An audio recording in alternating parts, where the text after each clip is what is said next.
How this terminally ill couple on P.E.I died together, as they wanted to. What reason does any Indigenous person in Canada have to trust the government? Marion BullerMeet the Brampton dad who created a 3D printed cast for his 3-year-old son. There's something really magical about it. A Global Vaccine Alliance chair asks Canada and other countries to donate surplus doses as soon as possible. Edmontonians react to Kenny dining photo. CBC Compass, June 3, 2021. Under one roof. Take a look inside a Winnipeg multi-generational home. Drive.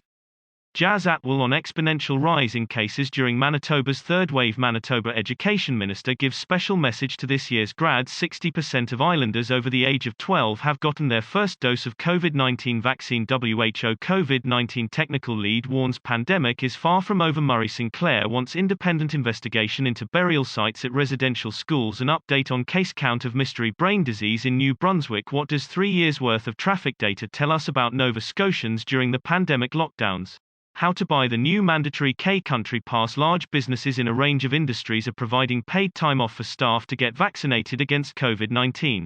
CBC reached out to some of the bigger workplaces across Ontario: banks, grocery stores, auto and food manufacturers, and the Ontario Public Service, some of which also operate in other provinces.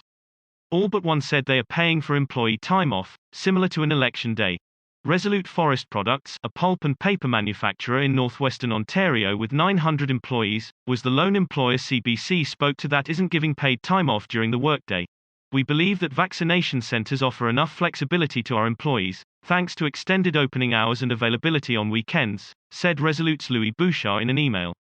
We feel comfortable that everybody will have an equal opportunity to be vaccinated. In contacting a dozen companies, CBC found a patchwork of vaccination policy. George Weston Limited, the company that runs Shoppers Drug Mart, Loblaws, Independent, Zehrs and other grocery stores, offers its nearly 100,000 employees 3 paid hours to get vaccinated during a shift. George Weston Limited is among the companies CBC contacted that maintain similar vaccination policies for employees in other provinces.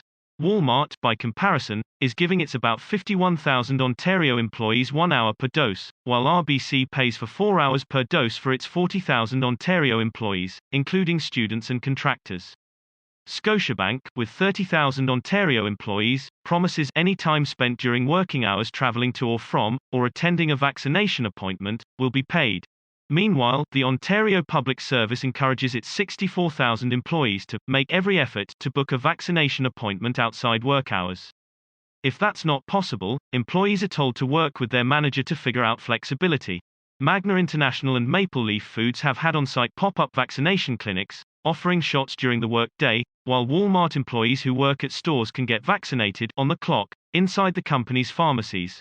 None of the workplaces CBC contacted are making vaccinations mandatory, instead encouraging it and educating employees. Not everyone is covered under this provincial plan, though. The Ontario Ministry of Labour said it applies to any employees that fall under the Employment Standards Act, including temporary foreign workers and temporary help agency employees. However, independent contractors and federally regulated employees do not qualify.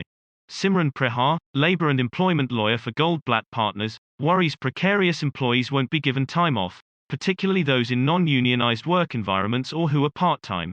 It's just an individual going to their manager to ask for the time off and being denied, she said. There are not avenues that will provide that employee an easy way to have paid time off to do this absent an employer having the goodwill and willingness to provide that. Chris Aylward, National President of the Public Service Alliance of Canada, PSAC, says every employee should be able to get vaccinated during work hours, especially given how hard it has been to get appointments in some parts of the province. He represents 215,000 workers across Canada, mainly federal public sector employees. We wouldn't want a manager out there saying, "What do you mean, you've got to go, 2 o'clock on a Thursday?" he said. You shouldn't suffer a financial loss because you want to go and get vaccinated. The Ministry of Labour says any employee who feels their employer is not following the rules, for example, by not offering vaccination time under this plan, should file a claim with the ministry online. If the ministry finds the workplace didn't follow the rules, it could be fined hundreds or even tens of thousands of dollars. Ontario Workplace COVID-19 Vaccination Policies.